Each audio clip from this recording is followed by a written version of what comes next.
Charles, vos histoires, c'est l'heure du café parce que effectivement, vous vouliez nous en offrir, mais il est où? C'est pour ça que je m'inquiète un Il peu. arrive, regardez, il arrive. Oh là là. En plateau, musique et tout. c'est ma tournée. Enfin, ça sera surtout une note de frais.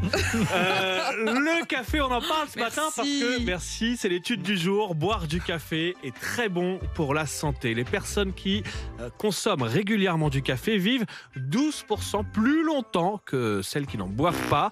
Grande étude anglaise. Non, mais là, c'est comprends rien, sérieux. ces études. Pardon, Charles. 500... Non. Des Non, fois, non. c'est un peu aléatoire, je vous l'accorde. Là, c'est quand même 500 000 personnes ont été interrogées et suivies sur une période de 10 ans. Donc, c'est très scientifique, universitaire.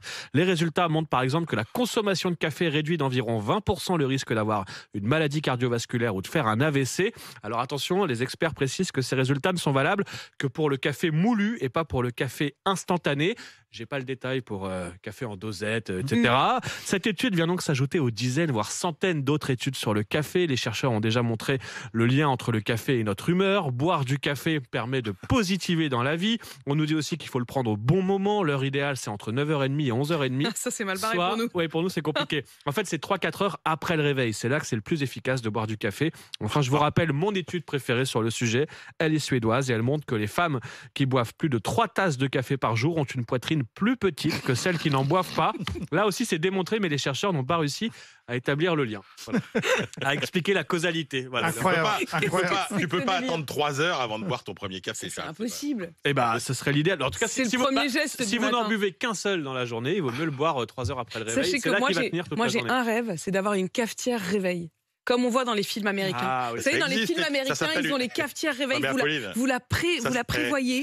la Et quand vous cafetière- réveillez, le café Non mais est chaud. Apolline, la cafetière programmable, ça existe depuis 20 ans, ça coûte 30 €. Moi, j'ai l'impression que c'est toujours dans les films américains. Je On va lui comprends en pas. offrir une. Non, ouais, Allez, on va je lui crois. offrir, ouais.